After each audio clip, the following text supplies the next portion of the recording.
बहुत बहुत निवेदन करूंगा जीजियों, माएँ बैठी हैं, मेरी माताएं बैठी हैं, बहनें बैठी हैं, नमन करते हुए आपसे कहूंगा, मेरे भाई लोग बैठे हुए हैं, इनसे भी कहूंगा, दिल से अगर आप शंकर को रिझा रहे हो ना, तो ये व्यासपीठ से कहता हूं कि आप 3 महीने में कुबेरेश्वर धाम सीहोर पहुंच जाओगे। दिल से अगर रिझाया है आपने, शंकर को मनाया, दिल से प्रार्थना करी, मेरे शंभू से, मेरे ओघड़दानी, मेरे त्रिकालदर्शी, मेरे कैलाशी से आप कहे दिल,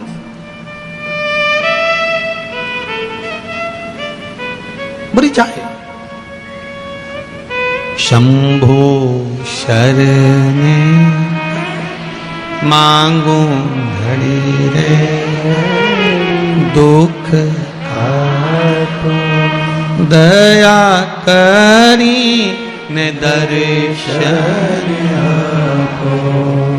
बाबा बस जीवन के सारे दुख, रोग, बीमारी, तकलीफ, सब कष्ट दूर हो। वृंदा का सात्वित्व प्रबल था, दिखावा नहीं करती थी वृंदा। शंकर को हम कभी नहीं, आपने कभी शिव पुराण के माध्यम से कभी सुना कि हमने आपसे कहा कि आप शिव जी के मंदिर में जाकर इतने रुपए खर्च करना या इतना रुपया देना या इतना आप लगाना, कभी कहा यहां से व्यासपीठ से कभी नहीं बोले कि आप इतना खर्चा करो या आप इतना लगाओ।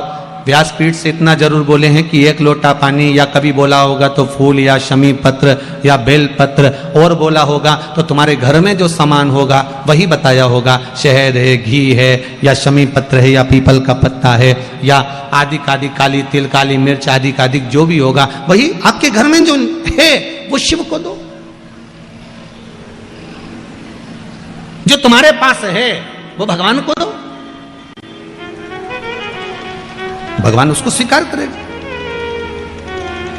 तुम्हारा अपना जो तुम्हारे पास में है वो आप भगवान को दो, भगवान से स्वीकार करेगा। अब शिव को प्रदान करो तो दिल से दो, जो भी दे रहे हो ना दिल से प्रदान करो। आज एक बात और बहुत ध्यान से सुनिएगा महाराज जी, कभी आपको लगे ऐसा कि व्यापार बहुत अच्छा चल रहा था और एकदम बंद सा हो गया, फैक्ट्री चल रही थी एकदम बंद सी हो गई, मेरा व्यापार ही नहीं बढ़ रहा, तो प्रयास करना, तांबे के कलश में जल लीजिएगा, बेलपत्री नीचे हाथ में रखिएगा, तांबे के कलश को उसके ऊपर रखिएगा, तांबे के कलश को उसके ऊपर रखिएगा महाराज, उल्टा हाथ उस तांबे के कलश पर रखिएगा, अपना नाम और गोत्र का स्मरण करिएगा। ऐसा कैसा ही पात्र लेकर जाइए, अंगूठे से और उंगलियों से पात्र को पकड़कर बेलपत्री हाथ में ही रखे रहने देना। अपनी जिस कामना से जो भी व्यापार है आपका, जो फैक्ट्री है, जो व्यवसाय है नहीं चल रहा, या इंटरव्यू के लिए जा रहे हो नहीं हो रहा, तो जल का पात्र पकड़कर हाथ का स्पर्श कर कर जल श्री तुम्ब रूपेश्वर महादेव, कौन से महादेव? तुम्ब रूपेश्वर महादेव के नाम से शिव को चढ़ा दीजिए। बाद में पात्र को नीचे रखकर बेलपत्री शंकर जी पे जब चढ़ाएं तो इस डंडी के भाग को अशुक सुंदरी का स्थान होना चाहिए। चढ़ाते समय डंडी का भाग अशुक सुंदर की ओर रख दें महाराज। झोली पसार कर प्रणाम करें, बाबा से निवेदन कर कर आए। 3 से 4 दिन लगेंगे, जो व्यापार ठप्प पड़ा था उसमें थोड़ी सी उन्नति होना प्रारंभ हो जाएगी। तुम रूपेश्वर महादेव भगवान शंकर आनंद की राशि हैं, शिव सुख की राशि है, आनंद देंगे। शंभो शरणे मांगू दुख दया कारी ने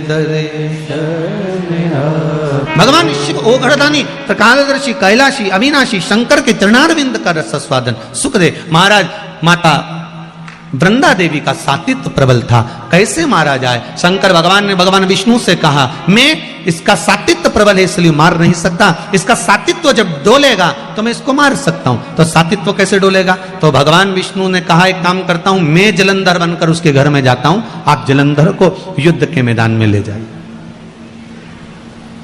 आप जलंधर को युद्ध के मैदान में ले जाओ। भगवान ओघड़दानी, त्रिकालदर्शी, कैलाशी जलंधर को ले गए युद्ध के मैदान में। भगवान नारायण जलंधर बनकर उसके घर में प्रवेश कर गए, वृंदा के साथ रहने लगे। कितनी विचित्र कथा है, बहुत ध्यान दीजिएगा। मेरे शंकर भगवान ने भगवान नारायण से यह नहीं कहा कि आप जलंधर बनकर जाओ। मेरे शंकर भगवान ने यह नहीं कहा कि आप रूप बदल कर जाओ। मेरे शंकर भगवान ने यह नहीं कहा कि आप जाकर उसके साथ छल करो। मेरे शंकर भगवान ने केवल इतना कहा कि इसका सातित्व अगर पक्का है तो मैं इसको मार नहीं सकता।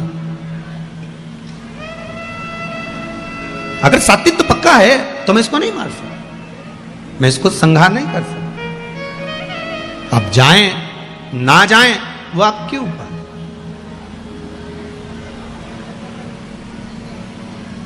कहना शिव का काम है, करना आपका काम। आप अगर शंकर की भक्ति को धारण कर रहे हैं, शिव तत्व को धारण कर रहे हैं।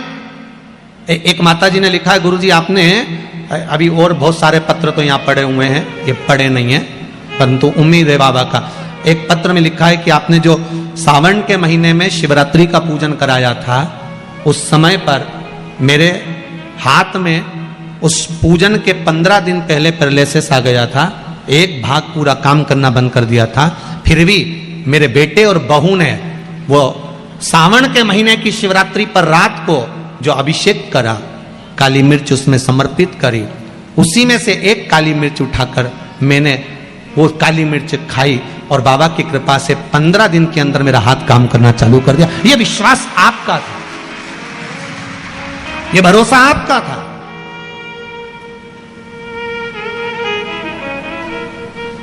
कई लोगों ने वो काली मिर्ची का विरोध भी करा क्योंकि मिर्ची जरा ज्यादा लग गई थी।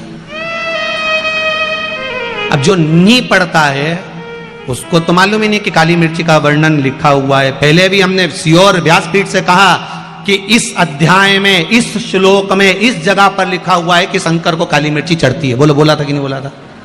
बोला था ना। अब उसके बाद भी अगर लोग उस चीज का, क्योंकि व्यक्ति है, मानव है, ये मानव शरीर है, इससे, और हम कहते हैं कि प्रयास करेंगे हम अपनी जिंदगी में, और आज तक भी प्रयास करते रहे हैं। आपका विश्वास कभी नहीं तोड़ेंगे, इतना भरोसा रखना। इस व्यासपीठ से वही बोलेंगे जो इस शिव महापुराण में लिखा होगा। जो उपाय बताएंगे वो पुराण के अंतर्गत के बताएंगे। एक भी उपाय ऐसा नहीं बताएंगे जो जीवन में दुख दे। और आप लोगों ने उपाय करे होंगे, सबको लाभ मिला होगा। बोलो मिला कि नहीं मिला? इंदौर जैसे शहर के लोग भी अगर उपाय कर रहे हैं तो उसका लाभ जो लिखा है उसको बताओ। मां अपने बेटे को भी कहती है कि बेटा जा रहा है, सुनो, तोरण पर जाओगे, घोड़ी पर चढ़कर जाओगे, तोरण लगाओगे, अंदर जाओगे, तुम्हारी सासू मां तुमको कुछ खाने को देगी तो एकदम मुख आगे मत करना, वो हाथ खींच लेगी। बोलो समझा के भेजती कि नहीं भेजती? मां भी समझा के भेजती है। मेरे वेद व्यास जी महाराज ने अगर ये 24,000 श्लोक की शिव महापुराण की रचना करी है तो जनमानस को समझाने के लिए करी है कि अगर जीवन में दुख है तो शंकर को ये वस्तु समर्पित कर देना, शिव तेरा कार्य कर देगा, शंकर तेरे को संभाल लेगा, तुम शिव के हो। अब आगे आप लोग फिर वो दूल्हा अगर मम्मी की कहना नहीं माने, माँ का कहना नहीं माने तो लपक। अब वो माँ ऐसा करे सासू और वो मुंह लेके आगे आए, फिर वो माँ हाथ पीछे करे, फिर आगे करे, फिर पीछे करे, फिर आगे करे, तो लोग उसकी सखियां जितनी हैं दुल्हन की वो हंसी उड़ाए, फिर संसार। अगर वेद व्यास जी महाराज ने लिखा है कि आप शिव को ये समर्पित करिए, शंकर को जल चढ़ाइए, बेलपत्र चढ़ाइए, शमी पत्र चढ़ाइए, ये धतूरा चढ़ाइए, इस भाग को समर्पित करना है, अब आगे आपकी मर्जी। कई लोगों को तो ये तक नहीं मालूम था कि सावन महीने में भी शिवरात्रि आती है, बस आ गई और निकल गई, मालूम है नहीं। सोमवार की अष्टमी पड़ती है, शिव और पार्वती का मिलन होता है, उसका व्याख्यान वर्णन, उसको समझो। शमी पत्र की क्या महत्वता है उसको समझो, बेलपत्र की क्या महत्वता है उसको समझो, उसको समझना है। शिव महापुराण की कथा कहती है, शंकर का अनुमोदन कर रहा है, शंकर की भजन कर रहा है, भगवान शिव की कथा कर रही है, अपने जीवन में उतारने का प्रयास करे शिव तत्व को। वृंदा को मारने, वृंदा के सातिर दिखाने के लिए शिवजी ने एक बार भी नहीं कहा कि भगवान विष्णु आप रूप रख कर जाओ, क्योंकि मेरे शंकर और मेरी पार्वती हमेशा एक मंदिर में रहकर आशीर्वाद प्रदान करते हैं। अखंड सौभाग्यवती भव। ये वर अगर देते हैं तो मेरे शंकर देते हैं, माता पार्वती देती है, कोई दूसरा नहीं दे सकता। भगवान विष्णु ने वृंदा के सात्वित्व को डिगा दिया, शिव जी ने जलंधर को मार दिया, जलंधर का सिर कटकर वृंदा की गोद में जाकर गिरा। जैसे ही वृंदा की गोद में आया, वृंदा चीख पड़ी, मेरे पति का अगर यहां शीश है तो पलंग पर जो सोया है वो कौन है? जाकर पूछा, नारायण ने अपना असली रूप दिखा दिया, दिखाया, क्रोध आ गया। वृंदा ने कह दिया, वाह नारायण वाह, आपने मेरे साथ छल करा है, मैं आपको श्राप देती हूं, आप पत्थर बनोगे। और वृंदा हाथ में जल लेकर अपने ऊपर छीट कर तुलसी का क्यारा बनती है। जब तुलसी का क्यारा बनने लगी, वृंदा शिव जी से कहा, भोलेनाथ आपने मेरे पति को मारा है, आज आपसे कहती हूं कि मैं तुलसी बनने के बाद मेरा तुलसी का दल आप पर नहीं चढ़ेगा। केवल वर्ष में एक दिन बैकुंठ चतुर्दशी का दिन ऐसा होता है, रात्रि को 12 बजे से सुबह 4 बजे के बीच में शंकर भगवान पर तुलसी और ठाकुर जी को बेलपत्र समर्पित होती है। वो बेलपत्र और तुलसी को उठाकर शहद की शीशी में रखा जाता है। शहद की शीशी में उसको रखकर जो बच्चा पढ़ने में कमजोर हो, बुद्धि में कमजोर हो, जिसकी चंचल वृत्ति हो या मन पढ़ाई में स्थिर नहीं हो रहा हो, उसको 1 महीने तक वो शहद चटाया जाता है। 1 महीने से ज्यादा नहीं चटाना है। कई लोगों का जो दिमाग काम नहीं करता, बुद्धि विवेक काम नहीं करता, उसके लिए भी पहले वर्णन करा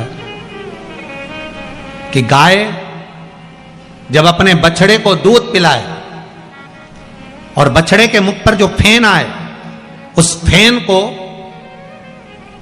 अमावस्या के दिन दोपहर में 12 बजे चम्मच में लेकर, जो बच्चा चिड़चिड़ करता हो या पढ़ाई में मन नहीं लगता हो या दिमाग थोड़ा सा कमजोर हो, डॉक्टर के इसका विवेक काम नहीं कर रहा, बुद्धि काम नहीं कर रही है, उस बच्चे को 2 या 3 अमावस्या गाय जब बछड़े को दूध पिलाए, बछड़े के मुंह पर जो फेन आता है वो फेन उस बच्चे को पिला दिया जाए तो बच्चा विद्वान होता है, उसका विवेक काम करना प्रबल हो जाता है।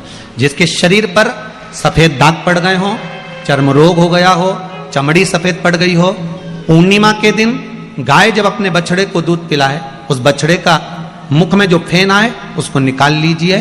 पूर्णिमा की रात्रि को 12 बजे शरीर में जहां जहां पर सफेद दाग पड़ गए हो, चमड़ी सफेद हो गई हो, उस जगह पर लगा लीजिए। चंद्रमा की रोशनी में कम से कम आधा घंटा बैठ जाइए और बैठने के बाद में उसके बाद में फिर स्नान कर लीजिए। 2 या 3 पूर्णिमा उस फेन का प्रयोग कर देखिए, चमड़ी अपने असली रंग में आना प्रारंभ हो जाती है महाराज।